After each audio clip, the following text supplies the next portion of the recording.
Bonjour à tous, bienvenue sur notre channel pour un tout nouveau cours de mathématiques avec votre professeur Lovely Modelis. Dans notre cours d'algèbre aujourd'hui, nous allons travailler sur les fractions. Je vous présente notre plan pour ce nouveau cours. Lors du cours, nous allons tout d'abord donner un peu d'histoire sur les fractions, parler de la comparaison entre des fractions équivalentes, type d'opération fractionnaire. Quatrième point, un bref rappel et cinquième pour finir, un petit test d'évaluation. La semaine dernière, nous avions travaillé sur les ordres des décimaux. Aujourd'hui, c'est pour les fractions. Un peu d'histoire sur les fractions. Au XIIe siècle, le mathématicien indien Bhaskara écrit les fractions avec une notation proche de celle que nous utilisons actuellement. Le numérateur est écrit au-dessus du dénominateur, mais il n'y a pas de barre de fraction. On la doit au mathématicien arabe Al-Khalachati qui vécut au Tunis au XVe siècle. Donc, avant, c'était Bachakala qui te permet que nous joignent ensemble avec thème fraction. Mais c'était seulement écrit deux parties sans pas qu'il y ait aucune séparation des noms et numé et des noms. Mais grâce au mathématicien H. Al-Khalachati qui vécut à Tunis au XVe siècle, lui, il ajouta la barre de fraction. Les fractions telles qu'on les utilise aujourd'hui n'existaient pas en Europe avant le XVIIe siècle. Enfin, les fractions n'étaient pas considérées comme des nombres. C'était tout simplement une façon de comparer des nombres entiers entre eux. Le mot fraction vient du latin fractio, qui signifie briser. Au XVIe siècle, le mathématicien Simon Stevin de Bunch a constaté que les commerçants avaient du mal à calculer les fractions décimales. Alors, il a inventé une nouvelle façon de les écrire. Elle indique à combien on a partagé l'unité, c'est-à-dire le nombre total de parts. Dans ce mode de représentation, le dénominateur correspond au nombre de parties égales qui divisent le tout. Le numérateur lui correspond au nombre de parties égales utilisées.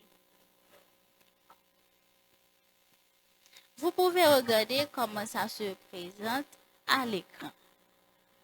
Nous avons ici un gâteau entier.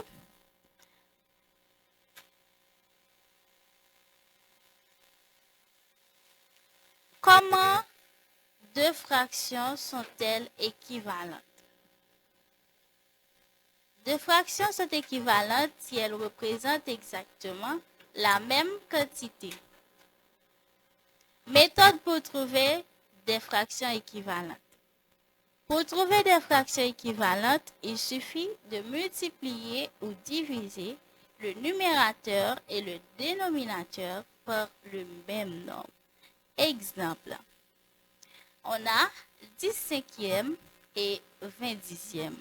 Ce sont deux fractions qui sont équivalentes. Le numérateur, c'est la partie qui se trouve au-dessus de la barre et le dénominateur, c'est la partie qui se trouve en bas ou encore au-dessous de la barre. Comme ici, on a sur l'écran l'exemple de 4/5. 4/5, 4, la partie rouge, c'est le numérateur et 5e qui est 5, la partie noire, c'est le dénominateur. Comparaison entre les fractions. Quand deux fractions ont le même dénominateur, la plus petite est celle qui a le plus petit numérateur. Sauf si des fractions ont le même numérateur ou même dénominateur. On les compare en les réduisant au même dénominateur. On utilise cette méthode qui s'appelle PPMC. On range alors les fractions dans l'ordre de leur numérateur. Exemple, on a 4 cinquièmes et 7 cinquièmes. On dit que 4 cinquièmes est inférieur à 7 cinquièmes. Ou encore, on dit 7 cinquièmes est supérieur par rapport à 4 cinquièmes. Pourquoi? Il y a le même dénominateur, c'est vrai, mais ça, dans le numérateur qui est différent, ça qui est plus grand, ça qui est plus un nombre qui est plus fort, c'est les mêmes qui est plus grand. Donc, 7 plus fort par rapport ensemble avec 4, on dit que 7 cinquièmes est la fraction la plus grande.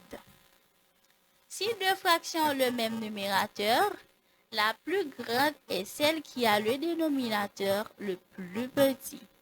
Si deux fractions ont le même déno, la plus grande est celle qui a le dénominateur le plus grand. Exemple, 5 septièmes et 5 tiers. On dit que 5 septièmes est inférieur par rapport à 5 tiers. D'où 5 tiers est plus grand que 5 septièmes. Il y a le même numéro, mais des numéros différents. Des noms qui sont grands, c'est l'équipe petit, ça qui est petit, c'est l'équipe grand. Type d'opération fractionnaire. Il existe en total 4 types d'opérations fractionnaires. On a l'addition pour les fractions, la soustraction entre les fractions, la multiplication entre les fractions et la division entre les fractions. Bon, je vous présente au prochain cours les types d'opérations fractionnaires. On avait travaillé sur les fractions, parler ou encore et faire parler ou encore faire une historicité des fractions. On avait parlé du mathématicien Bachakala et celui de Tunisie et aussi Simon Stevin. Et grâce à eux, ils ont aussi donné leur touche au thème fractionnaire qui aujourd'hui on utilise très large, on l'utilise presque dans toutes nos activités, surtout ce qui concerne les valeurs. Ben, nous allons faire un bref ou encore une petite évaluation pour voir vraiment ce que vous avez retenu durant ce cours. Évaluation. Grâce aux mathématiciens, petit point, encore espace vide, on fait connaissance aux fractions S petit a Bhaskara ou Thalès petit b.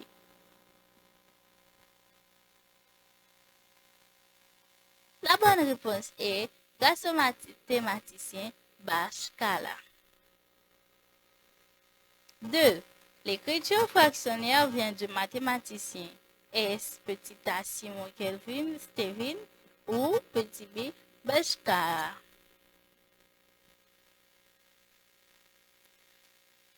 Oui, nous disons que c'est grâce au mathématicien Simon Stevin que nous avons pu écrire ou encore l'écriture des fractionnaires décimaux. Donc, c'est grâce à lui.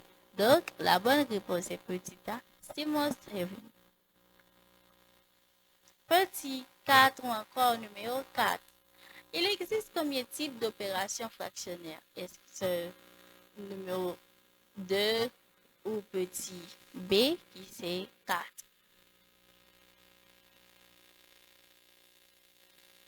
La bonne réponse est petit a, numéro 2. Cinquième question. Deux fractions ayant même dénominateur. Il y a même dénominateur. Celui ayant le plus grand numéro est le plus grand.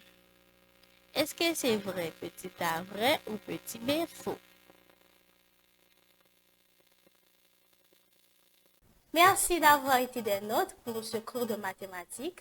N'oubliez pas, mes chers amis, de liker, d'abonner et de partager pour plus de vidéos. Au revoir, à la prochaine!